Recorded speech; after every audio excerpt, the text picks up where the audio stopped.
오늘 로마서 1장 8절로 14절의 말씀을 통해서 다시 복음 네 번째 구원의 감격이 흘러가는가라는 제목으로 좀 말씀을 나누려고 합니다.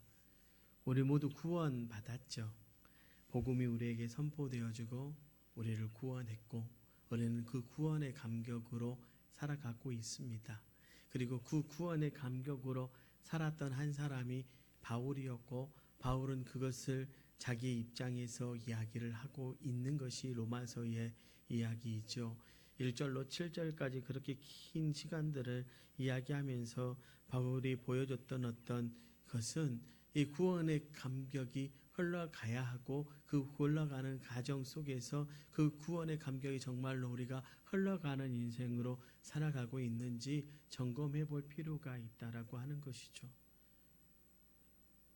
그런데 그것을 점검하지 않고 우리가 살아가면요, 우리가 제대로 믿음 생활하고 있는지, 복음 우리가 잘 전하고 있는지, 우리가 복음 안에서 정말로 감사와 은혜의 삶을 살고 있는지 우리가 알 길이 없다라고 하는 것이죠. 그래서 오늘은 그 기준을 조금 이야기하면서 그 기준 속에서 저와 여러분이 은혜를 받는 그런 귀한 시간 되었으면 좋겠습니다. 로마서 1장의 어떤 원리를 조금 살펴보면 이렇습니다. 바울은 가장 먼저 복음 대신 예수 그리스도에게 관심을 갖고 그 복음 대신 예수 그리스도를 전합니다.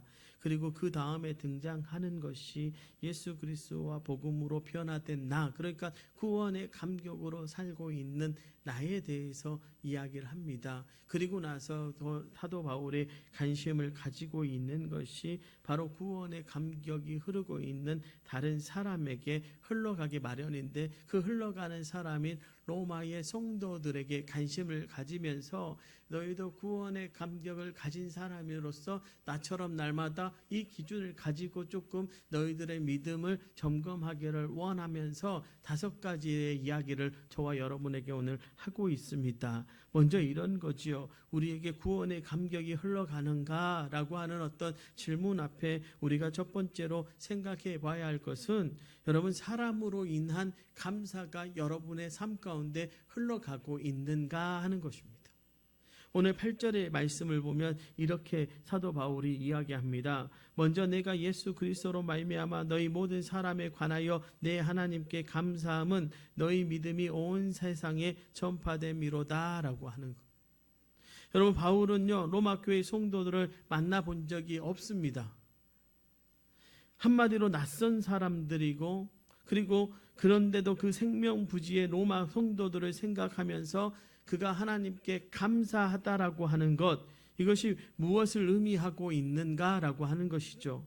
여러분 알다시피 바울이라고 하는 사람, 다메섹 도상에서 변화받기 전까지만 해도 예수 믿는 사람들을 증오했던 사람입니다. 잡아 죽이기를 원했고 원수라 생각했고 분노의 대상이었습니다.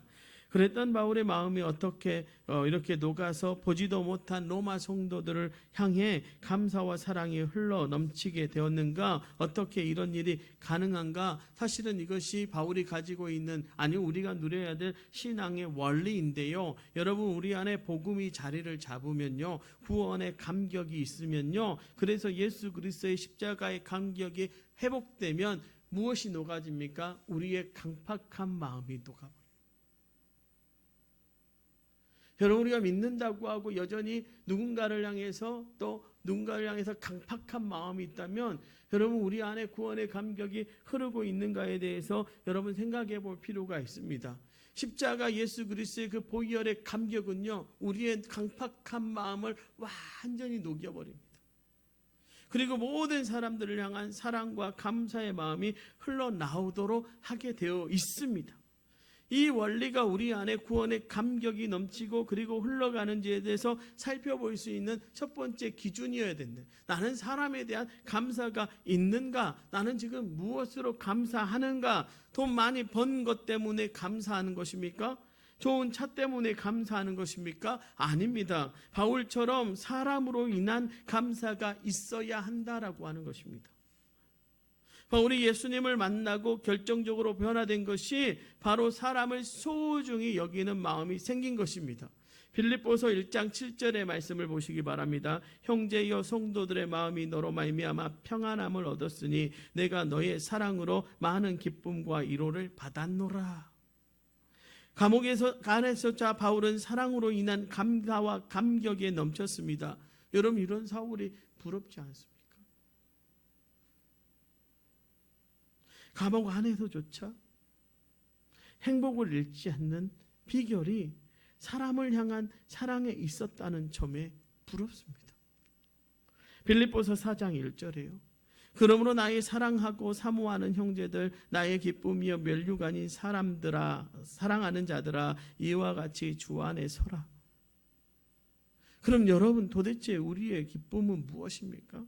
우리의 인생의 멸류관은 뭐라고 생각하십니까? 말씀을 준비하면서요. 이 질문을 앞으로 나의 목회를 점검하는 기준으로 삼아야 되겠다라는 생각을 하게 되었는데요.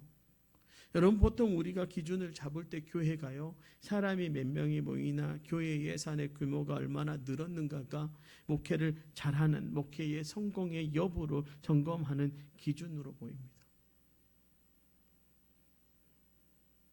제가 아는 선배 목사님 중에 한 분이 저를 만날 때마다 나는 목회에 성공했다 그래요. 그래서 가만히 들여다봤어요. 무엇을 자랑하는가 하고요. 성도가 늘어난 것, 교회 예산이 늘어난 것, 내가 이만큼 목회해서 우리 교회가 이만큼. 그런데 그 목사님이 만나는 성도들과의 관계를 제가 유심히 요즘 살펴보고 있는데요. 안 좋아요. 사람으로 인한, 성도로 인한 감사가 한 번도 입에서 터져나오지 않아요.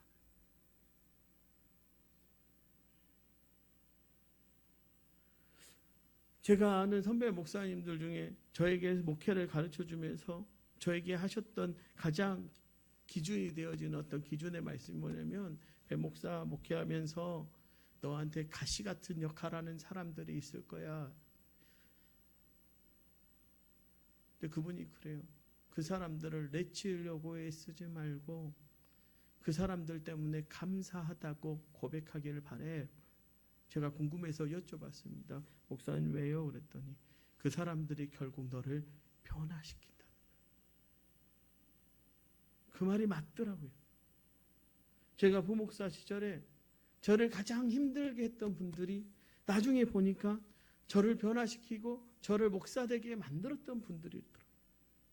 저는 그분들 생각할 때마다 지금도 감사합니다. 재미있는 것은요, 제가 나올 때쯤 되니까 그 관계에도 회복시키시는 하나님을 만났어요. 지금 만나면요, 그분들이 제일 저를 반가워해요.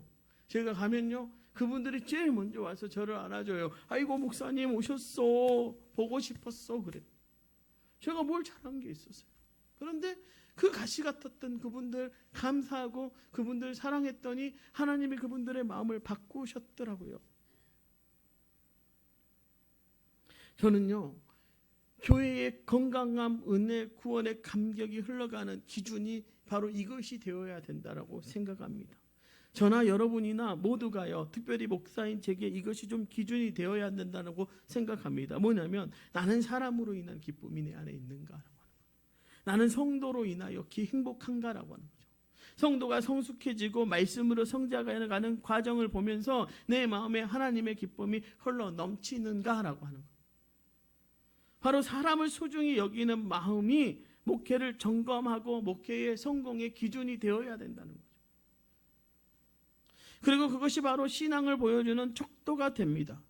그럼 제가 기준을 삼은 이 질문을 여러분에게도 신앙을 점검하는 기준으로 삼는다면 여러분에게 묻습니다. 여러분은 사람으로 인한 기쁨이 있습니까? 여러분, 내 남편 때문에 기뻐야 하고요, 내 아내 때문에 기뻐야 하고요, 내 자식 때문에 기뻐야 하고요, 내 성도 때문에 기뻐야 됩니다. 옆에 있는 성도를 보면서 기뻐야 한다니까요. 여러분 정말 기쁘십니까? 두 번째로요, 나는 성도, 구역원, 기관 회원들, 전도 대상자로 인해서 여러분 행복해야 한다. 내 며느리 때문에 행복해야 되고 내 사위 때문에 행복하셔야 합니다.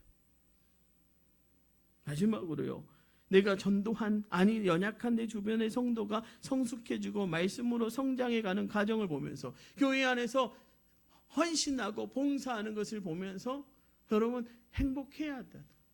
근데 한국 교회는 어때요? 야, 나서지 마. 어느 목사님이 어느 교회에 청빙돼서 가는데 그 교회의 대리장이장 목사님이 불러놓고 이랬다는 거예요. 그 목사님한테, 목사님 튀지 말아요. 목사님 설치지 말라는 거죠. 쉽게 말하면 목사님 뭐 하려고 애쓰지 마. 그게 맞습니까?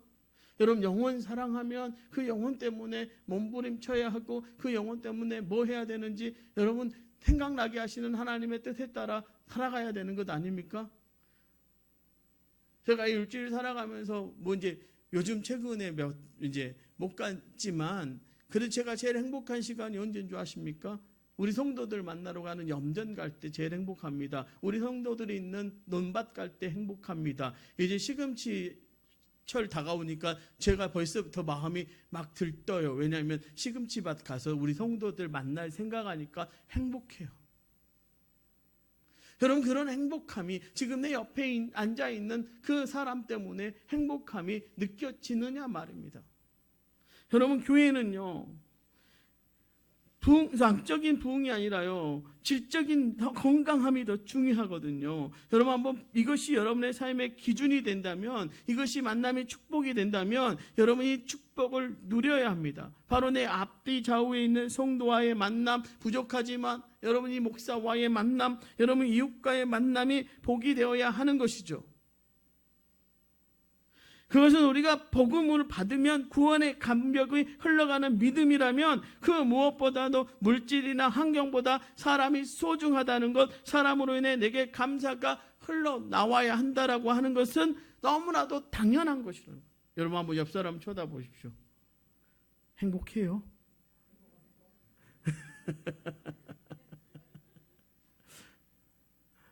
이게 이렇게 한 분이에요. 당신이 나의 기쁨입니다. 당신이 나의 행복입니다. 우리 도초동북교는 그래야 할 줄로 믿습니다. 여러분 그것이 영혼을 사랑하는 교회예요. 근데 영혼이 와도 관심이 없어. 사람이 와도 관심이 없어. 얼마나 슬퍼. 교회는 따뜻해야 돼요. 어느 누구라도 안아줄 수 있어야 되고 어느 누구라도 손잡아줄 수 있어야 되고 어느 누구라도 행복하게 환영받을 수 있어요. 내가 세상에서 천대받더라도 내가 그곳 가면 환영받는 곳이 있어라고 생각해요. 그것이 우리 도초 동북교회 되기를 주님의 이름으로 축원합니다. 여러분 안에 하나님을 향한 마음도 있어야 되지만 사람을 향한 감사가 있기를 주님의 이름으로 축원합니다. 그런가 하면 구원이 흘러가는 삶에 대한 두 번째 기준은 뭐냐면 나에게 상대방에 대한 칭찬과 격려가 있냐 이 말입니다. 여러분 교회는요 칭찬과 격려가 있어야 합니다. 다시 본문 8절의 말씀을 보면 이렇습니다. 먼저 내가 예수 그리스도로 말미암아 너희 모든 사람에게 관하여 내 하나님께 감사함은 너희 믿음이 온 세상에 전파됨이로다. 여러분 원래 로마서라고 하는 책은요 기독교 교리가 체계적으로 다루어진 아주 딱딱한 책일 수 있습니다. 교리의 집대성이 로마서 안에서 다 이루어졌습니다. 그런데 바울은 이 교리가 담긴 로마서를 기록하면서 로마서에 있는 성도들의 그 로마에 있는 성도들의 좋은 점을 찾아내서 칭찬하고 격려하고 있다는 것을 우리는 말씀을 시작하면서 볼 수가 있습니다. 바울의 칭찬과 격려는요 본문 12절에도 나타납니다. 이는 곧 내가 너희 가운데 너희와 나의 믿음으로 말미암아 피차 아니함을 얻으려 함이라. 여기 피차 아니함이라고 하는 말을 영어로 보니까요 to be encouraged together라고 되어 있습니다. 다시 말해서 바울이 지금 로마로 가기를 원하는 것은 로마 교회의 성도들과 더불어 서로 용기와 격려를 주고 받는 일을 하고 싶어서요. 가서 아이고 잘했어, 잘하고 있어, 대단하요, 여러분 진짜 칭찬할 만하요 라고 말해주고 싶어서요. 이런 바울을 보면요 여러분 우리의 신앙생활은요 얼마나 딱딱한 것은 아닌가 조금 살펴볼 필요가 있습니다. 한국 사람들은 굉장히 칭찬에 인색해요. 그죠?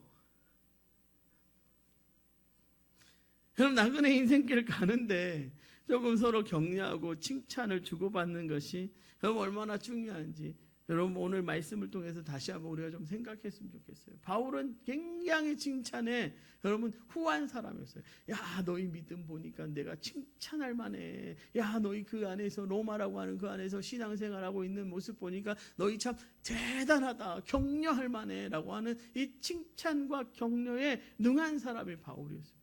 그런데 이게요, 단순히 바울이 처음부터 그랬던 것이 아니라 구원의 감격이 흘러와서 나를 보니까 나보다 더 낫다라고 하는 거죠.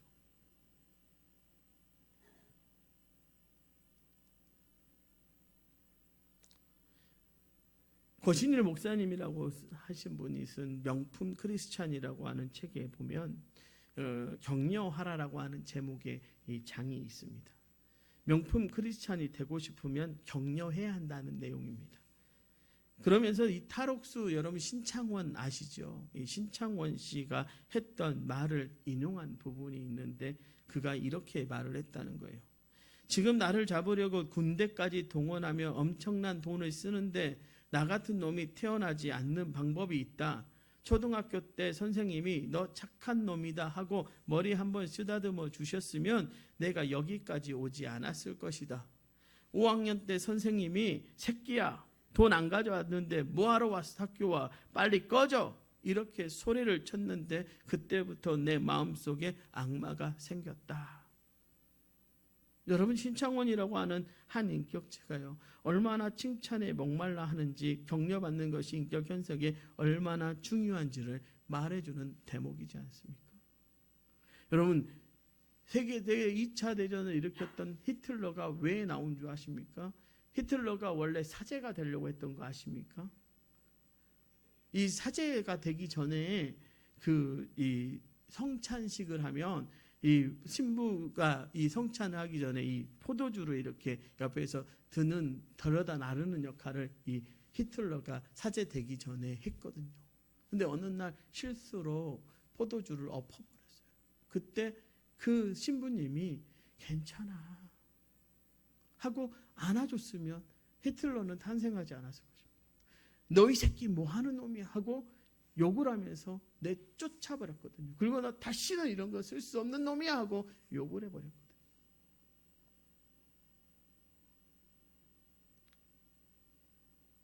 사실 저도 그런 경험이 있습니다. 제가 모셨던 목사님 한 분이요. 어느 날 저하고 저희 아내하고 그때 저희 큰아이가 이제 막 걸음 뛰기 시작할 때요. 부르는 거예요.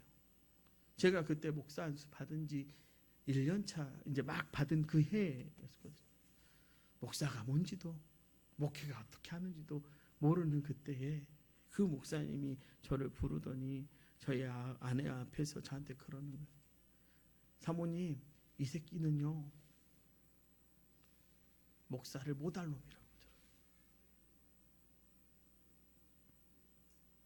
근데 그때요 제 아내가 나오면서 아니야 자기는 할 수 있어 라고 격려해 줬어요.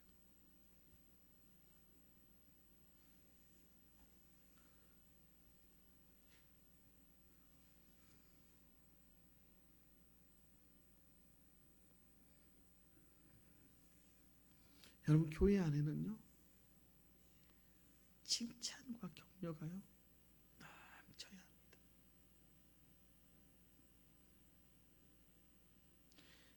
제가 목회하면서 꿈꾸는 교회가 있거든요. 저는 양쪽으로 성장하는 교회 원치 않습니다. 양적인 성장은요 당연히 따라오는 거예요. 그러면 교회는 어때야 되냐? 건강해야 해요. 건강한 교회가 되면요 여러분 양적인 성장은요 그냥 이루어져요. 그럼 그 건강한 교회의 척도가 뭐냐? 위로 하나님을 향해서는요 여러분 예배가 살아있어야 해요. 앞에 목사가 설교를 잘하냐 못하냐와 관계없이요 여러분의 찬양에 힘이 있어야 되고 여러분의 찬양에 은혜가 있어야 되고요. 앞에 장로님들이 기도할 때 성도들이 아멘 아멘 해야 되고요. 찬양대가 찬양하고 나면 박수와 격려가 넘쳐야 해요. 하나님을 향해서 예배드리고 찬양하고 하나님을 섬기는 것이 건강한 교회가 되면요, 교회는 당연히 채워질 수밖에 없어요. 왜냐하면 은혜가 흘러가기 때문에요. 두 번째는요, 사람과 사람과의 관계에서요, 여러분 칭찬과 격려가 있어요. 여러분 찾아내서 칭찬해요. 야, 우리 목사님은 근육이 다른 데로 안 모였어. 우리 목사님은 배로 다 모여가지고 배가 좀 나왔어. 저거는 살이 아니라 근육이야. 이런 칭찬이라도 해야 한다니까요. 여러분, 교회는 칭찬과 격려로 세워집니다. 여러분, 우리 주님 우리를 향해서 여러분 칭찬하고 격려하지 않으셨습니까? 여러분, 강하고 담대하라, 이거 칭찬과 격려거든요. 야, 세상에서 너희가 환난 당하지만 괜찮아, 내가 너희와 함께 하잖아, 그러니까 너희 강하고 담대해도 된다라고 격려하고 계시는 우리 주님을 우리가 만나지 않습니까? 그런데 저와 여러분의 입술에서는 어떻습니까? 칭찬이 앞섭니까? 격려가 앞섭니까? 어떻게 하면 깎아내려 볼까? 어떻게 하면 밟아볼까? 어떻게 하면 눌러볼까? 여러분, 목사들이 제일 못하는 게 칭찬과 격려거든요. 마음이 어쩔 땐 너무 아파요. 근데 해야 한다니까요. 제가 못난 사람 바꾸는 방법 알려드릴까요? 못난 사람 잘난 사람으로 바꾸는 방법 딱 하나. 내 마음에 안 드는 사람 좋은 사람으로 바꾸는 방법이 딱 하나 있습니다. 뭔지 아십니까? 그 사람 주변에 가서 칭찬하십시오. 그 사람 주변 사람들에게 가서 그 사람을 놓고 칭찬하십시오. 얘는 이래서 좋고 이래서 좋고 이래서 좋아. 그러면 어느 날요, 내가 칭찬한 대로 변화되어져 있습니다. 이게 사람을 변화시키는 원리예요. 놀랍지 않습니까? 여러분, 비난하고 지적질하는 것이 사람을 바꾸는 게 아니라 칭찬하고 격려할 때 사람이 바뀌어지고 변화되는 거죠. 여러분, 그러니까 책도 나오잖아요. 뭐요? 칭찬은 고래도 춤추게 한다. 저는요, 우리 도초동북교회가 칭찬과 격려가 넘치는 교회였으면 좋겠습니다. 아까 앞에서 있는데요, 눈물이 나는 거예요. 우리 장로님 찬양하는데요. 아까 그 무슨 찬양이었죠? 그 복음성가 88장 찬양하는데요, 막 눈물이 나는 거예요. 야, 우리 장로님 저렇게 은혜스럽게 찬양했었나? 제가 3년간 수없이, 물론 은혜스럽지 않았다는 게 아니라요, 수없이 왔는데 오늘따라 더 그게 은혜가 되는 거예요. 감동받았어요. 야, 우리 장모님 찬양 잘하는 건 알았지만 이제 은혜가 더해졌네. 야, 우리 교회 찬양이 살아있구나. 여러분, 제가 우리 교회 자랑할 것 하나 있는데요, 우리 교회는요, 다른 교회는요, 예배 영상을 이렇게 올려놓으면요, 설교 영상을 제일 많이 보는데요, 저희 교회는요, 실시간 예배 영상을 제일 많이 봐요. 그래서 제가 가만히 앉아서 생각해 봤어요. 목사가 설교를 잘해서 그런가 하고 생각해 봤더니 아니요, 우리 최광철 장로님이 찬양을 잘해서 그래요. 왜 아멘으로 안 해요? 그래야 더 잘하죠. 진짜로요. 진짜로 그래요. 제가 영상으로 가끔 찬양을 듣습니다. 우리 장로님 찬양하는 걸 들으면 은혜가 됩니다. 그 자체로. 여러분, 우리 교회 안에 이런 칭찬이 많아지기를 주님의 이름으로 축원합니다. 세 번째로요, 우리 안에 정말로 구원의 감격이 흘러가는가라고 하는 질문 안에요, 세 번째는 뭐냐면, 나는 상대방을 위한 중보 기도가 있는가. 기도가 있냐 말이다. 기도가. 9절에요, 이렇게 말씀합니다. 내가 그의 아들의 복음 안에서 내 심령으로 섬기는 하나님이 나의 증인 되시기와 항상 내 기도에 쉬지 않고 너희를 말하며. 앞서 상대방의 장점을 찾아서 칭찬하고 격려하는 게 중요합니다. 그러나 그것만 가지고는 안 됩니다. 진짜로 우리 안에 구원의 감격이 흘러보내는 사람이라면 다른 일을 위한, 다른 영혼을 위한 중보 기도가 있어야 한다는 거죠. 여러분, 이 중보 기도를 생각하면 출애굽기 32장에 나오는 모세가 생각이 납니다. 출애굽기 32장의 배경이 무엇입니까? 이스라엘 민족이 하나님께 범죄해서 이제 망하게 됐습니다. 하나님이 내가 저들을 다 쓸어버리리라. 야, 모세, 다시 너를 통해서 민족을 만들 거야 라고 할 때 하나님 앞에 했던 그 모세의 기도입니다. 출애굽기 32장 32절에 이렇게 기도하거든요. 그러나 이제 그들의 죄를 사하시옵소서. 그렇지 아니하시오면 원하건대 주께서 기록하신 책에서 내 이름을 지워버리소서. 놀라운 기도 아닙니까? 하나님이 민족의 죄를 용서해 주세요. 이 민족을 용서하기 어려우시면 저도 구원의 반열에서 죄에서 그들과 함께 망하는 자리에 가게 해주세요. 여러분, 이거 모세가요 목숨 걸고 하나님 앞에 기도한 기도 아닙니까? 여러분, 우리가 반성해야 하는 게 무엇입니까? 많은 사람들이 지금 한국교회가요 병들었다고 말합니다. 제가 봐도 병든 것 같아요. 목사들이 문제 있다고 말합니다. 제가 봐도 목사님들이 문제가 있는 것 같아요. 성도들이 위선자처럼 산다고 말합니다. 제가 봐도 그래요. 그렇게 날마다 비판의 각을 세웁니다. 열내면서 우리를 분석하는 것은 옳습니다. 그렇지만 그렇기 때문에 우리가 정말로 아픈 마음 가지고 모세와 같은 기도를 드리고 있느냐는 겁니다. 제가 우리 성도들께 부탁드립니다. 저는요 실수도 많이 하고요, 실수도 많이 함과 더불어 가끔 여러분에게 상처도 줄 수 있는 그런 목사입니다. 그런 부족한 목사입니다. 여러분, 제가 미우면 저를 위해서 더 기도해 주십시오. 아멘을 안 하시네요. 안 미운 것 같아. 진짜요. 여러분, 욕하고 누군가를 위해서 비난하고 비판하기 전에 정말 모세처럼 하나님이 나는 그들을 쓸어버리고 나 너를 위해 또 다른 민족 이룰게라고 말하는 그 하나님 앞에 나아가서 이 민족과 같게 해주십시오. 나도 차라리 없애서 망하는 자리에 가게 해주세요라고 눈물 흘리며 기도하는 그 모세의 기도처럼 우리 안에 그런 기도가 있느냐 하는 것입니다. 여러분, 우리가 간절히 기도하고 소망해야 합니다. 우리나라의 모든 교회들이 서로의 연약함을 불쌍히 여기면서 모세처럼 눈물로 중보하는 그런 공동체가 되기를 늘 바라야 합니다. 여러분, 교회에 목사들의 문제가 터지면 뭐합니까? 쫓아내기 바쁩니다.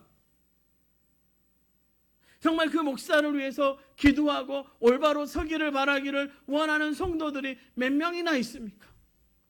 교회가 문제가 터지면요, 나 저 사람 마음에 안 드니까 따로 나가서 교회 만들자 하고 하는 게 도시교회의 요즘 형태고 모습입니다. 뭐 교회 옮기면 되지. 교회 옮기기 전에 정말로 하나님 앞에 간절하게 기도해봤냐는 거예요. 어느 한 젊은 집사님이요, 어느 날 전화가 왔어요. 목사님, 남편 때문에 못 살겠어요. 목사님, 저 좀 만나주세요. 가서 만났습니다. 여러 가지 이야기를 해요. 제가 들어보니까요, 그런 형편없는 남편도, 그렇게 형편없는 남편도 없어요. 저도 정말 저희 아내한테 못하는데 저보다 더 하더라고요. 그래서 제가 그랬습니다. 이혼하세요, 집사님. 근데 이 집사님이 깜짝 놀라는 거예요. 보통 목사들 뭐라고 그래야 돼요? 아유, 그래도 참고 살아야죠. 제가 이혼하라고 그랬습니다. 그리고 마지막에 제가 한 말이 있습니다. 집사님, 내 인간적인 심정으로는 집사님 이혼했으면 좋겠어.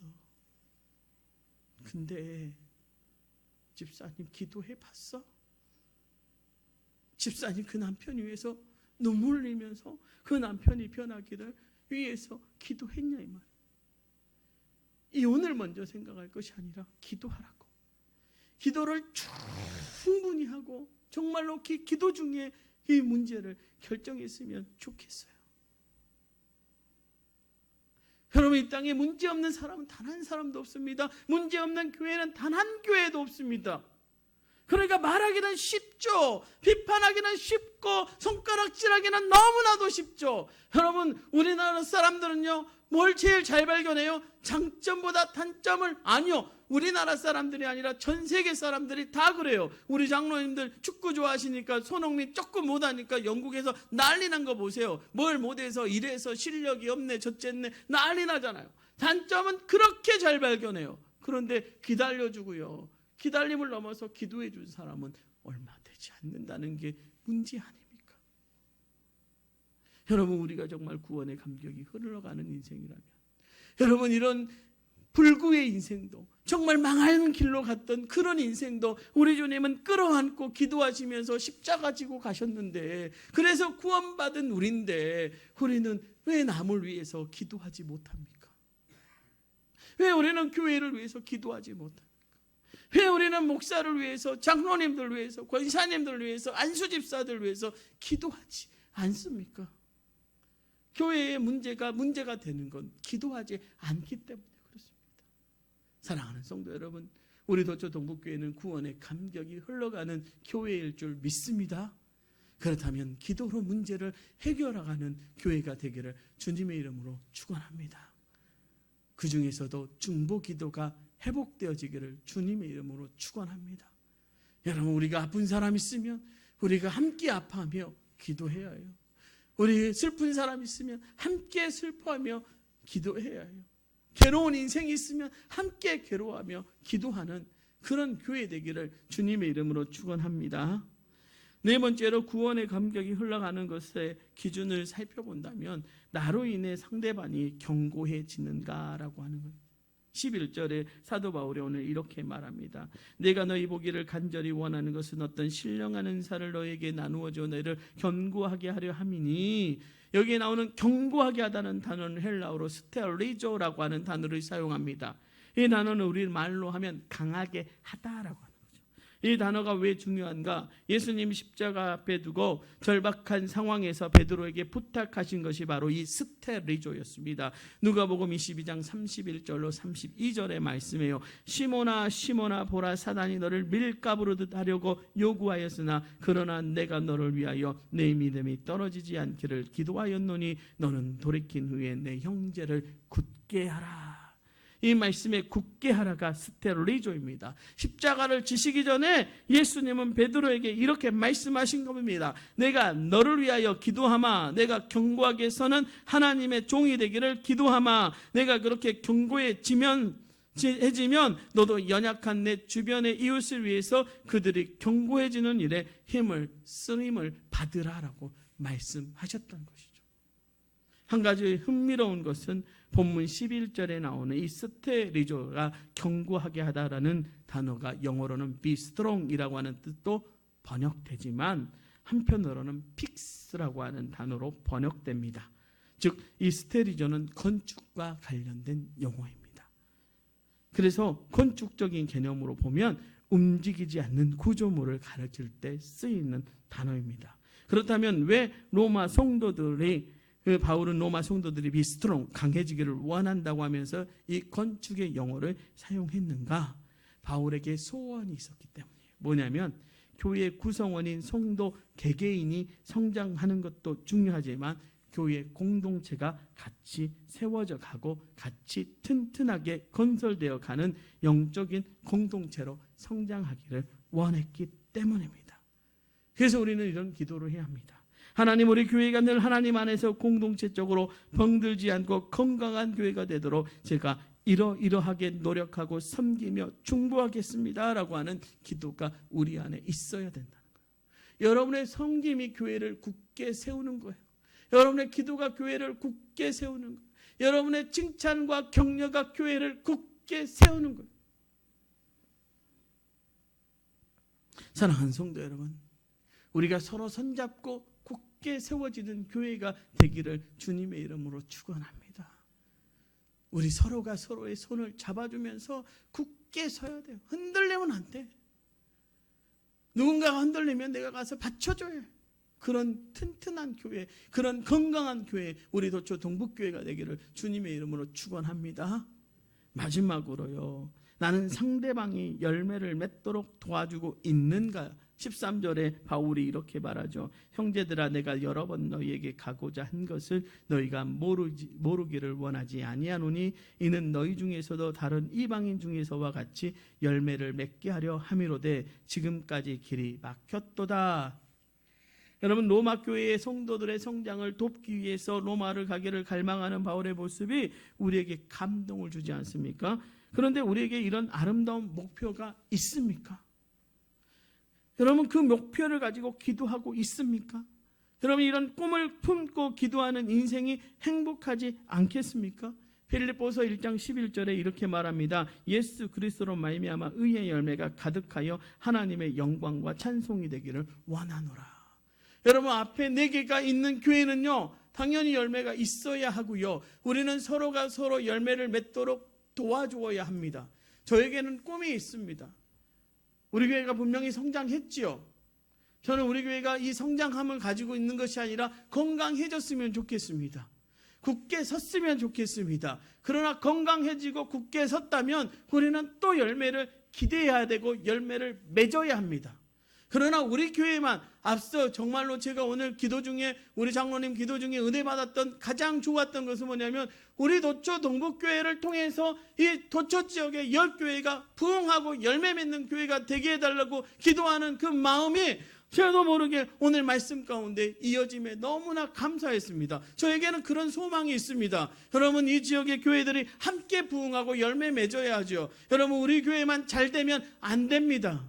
함께 성장해야 합니다. 함께 잘 돼야 합니다. 여러분, 건강하다고 하는 척도는요, 누군가가 열매를 맺을 수 있도록 도와줄 수 있다라고 하는 것입니다. 저는 우리 교회가, 우리 교회 성도들이 그런 성도 되기를 주님의 이름으로 부탁을 드립니다. 여러분, 이제 우리는 또 다른 열매를 기대하며 살아가십시다. 내 옆에 있는 누군가를 통해서 분명히 주님은 열매를 맺어 가실 것입니다. 그리고 그 열매의 결과가 우리 눈에 수일 년에 수년 내에 주님이 분명하게 보여주실 것입니다. 이제 말씀을 정리합니다. 우리는 구원의 감격으로 살아야 하지요. 그 감격으로 우리를 날마다 돌아봐야 합니다. 그럼 우리가 정말로 구원의 감격이 흘러가는 인생이라면 여러분, 이 교회 안에 5가지 역사가 일어나기를 원합니다. 서로에 대한 감사가 있기를 원합니다. 만남의 축복을 누리십시오. 그 감사를 통해서. 2번째, 칭찬과 격려로 세워가는 교회가 되기를 원합니다. 주님, 어떤 풍파에도 흔들리지 않고 서로가 서로를 중보하는 중보 기도의 공동체가 되기를 원합니다. 서로 굳게 세워져 가기를 원합니다. 마지막으로 열매 맺는 교회가 되기를 소망합니다.